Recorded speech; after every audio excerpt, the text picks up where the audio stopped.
Okay, hari ni aku rasa buat kereta Honda City model lama Tengok.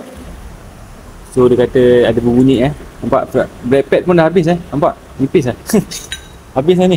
Ini betul-betul dia hantam ni. Betul-betul dia guna lah So brake disc pun tengok dia dah makan. Bila dah habis dia makan dah. Nampak? Dia dah makan dah. Kita tengok boleh skim ataupun tak Tengok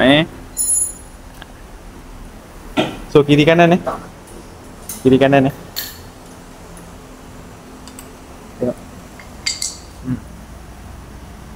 So ni tebal lagi tapi dia dah keras ni. Nampak? Dah keras So ni pun kita akan skim. Okay so front brake pad dia dah sampai nampak? Beza tak tebal dia dengan yang ni? Beza kan? Nampak? Beza kan? So tak apa, nanti kita akan tukar. So brake dia pun kita dah skim kiri kanan.